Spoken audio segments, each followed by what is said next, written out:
Η δικιά μας η πραγματικότητα στον κόσμο που ζούμε είναι τρισδιάστατη. Τρεις διαστάσεις. Έτσι είναι η πραγματικότητα για μας, έτσι την αντιλαμβανόμαστε. Επιφάνεια, ύψος.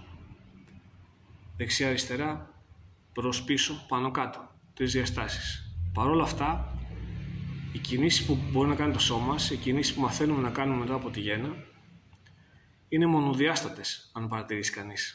Ο χώρος είναι με τρισδιάστατος που ζούμε, αυτή είναι η δικιά μας σωματικότητα, αλλά οι δικές μας κινήσεις είναι μονοδιάστατες σωματικές. Στην καθημερινότητα, είτε μόνο προς τα πάμε, δεν μπορούμε να πηγαίνουμε και προς και πίσω ταυτόχρονα, είτε μόνο πίσω να πηγαίνουμε, ένα γύμναστο σώμα, ωραία. Είτε μόνο δεξιά, είτε μόνο αριστερά. Στο Tai Chi μαθαίνουμε να κινούμαστε και στις τρεις διαστάσεις ταυτόχρονα, την ίδια στιγμή και στις τρεις διαστάσεις. Αυτό κάνει δηλαδή προς όλες τις διαστάσεις. Σαν μια επιφάνεια μπαλονιού, πάνω στην επιφάνεια του μπαλονιού, το μπαλόνι να κάνει μια μικρή διαστολή προς όλες τις κατευθύνσεις. Τι κίνηση θα γινότανε, προς όλες τις κατευθύνσεις θα μεγάλωνε, ας πούμε, το μπαλόνι, θα διαστελότανε. Ωραία. Ακριβώς την ίδια κίνηση μαθαίνουμε να κάνουμε το σώμα μας. Παράλληλα, ταυτόχρονα σε όλες τις κατευθύνσεις.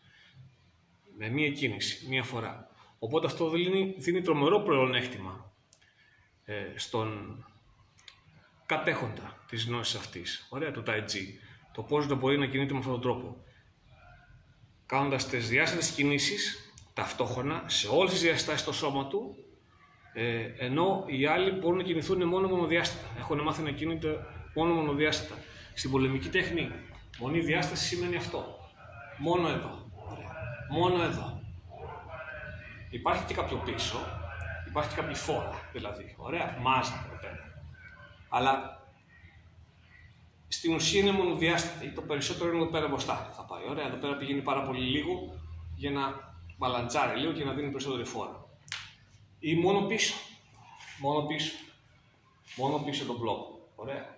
Είτε μόνο δεξιά δυστυχώς, είτε μόνο αριστερά. Ωραία. Μόνο έτσι μπορούμε να κινηθούμε. Έτσι έχουμε μάθει να κινούμαστε από τότε που γεννιόμαστε. Τώρα διαφορά με τις τρεις διαστάσεις. Πώς φαίνεται στην πολεμική τέχνη. Ας πάρω μία κίνηση που ασχολούμαι το τελευταίο καιρό. Το foot kick. Ωραία. Κλωτσιά στο πόδι, κλωτσιά στο γόνατο. Πιέζουμε κάτω. Πίεση κάτω. Κάτω προς το έδαφος. Κεφάλι ψηλά προς τον ουρανό. Και του νταντιέ προς πίσω χέρια. Ωραία. Και πόδι μπροστά. Δηλαδή έχουμε κάτω το πόδι, πάνω το κεφάλι, κάτω η ώμη, προς πίσω χέρια, προς τα πόδια. Υπάρχουν και οι τέσσερις διαστάσεις, σαν την επιφάνεια του μπαλονιού που έλεγα. Δηλαδή, εδώ. Και οι τέσσερις ταυτόχρονα. Κάτω, πάνω, προς πίσω. Εδώ. Τέτοιες κινήσεις δίνουν τρομερό πλεονέκτημα. Εδώ να σκεφτούμε το Tai Chi. Ωραία. Σε σχέση με κάποιον άλλο που μπορεί να κινηθεί μόνο μπροστά. Ωραία. Και όχι σε όλες τις κατευθύνσεις ταυτόχρονα. Ωραία. Πάνω κάτω προς πίσω. Άλλη μια άλλο παράδειγμα. Βγάζω ότι έχετε μπροστά. Ό,τι και αν είναι αυτό. Ωραία. Κάποια βοηθιά θα είναι προφανώς, οτιδήποτε.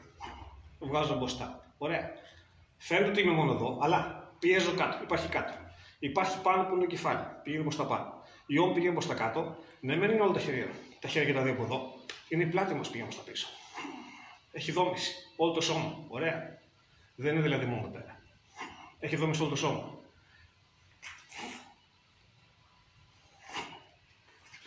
Πίσω η περιστροφή. Ταυτόχρονα προς το χέρι. Πιέζει κάτω το πόδι. Πάνω το κεφάλι, κάτω η ώμη. Όλες οι κατευθύνσεις. Και κάτι τελευταίο.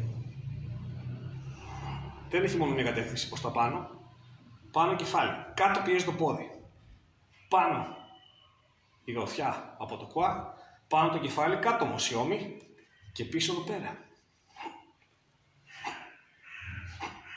Ωραία. Αυτό δίνει μεγάλη δύναμη και εξαιρετικό πλεονέκτημα.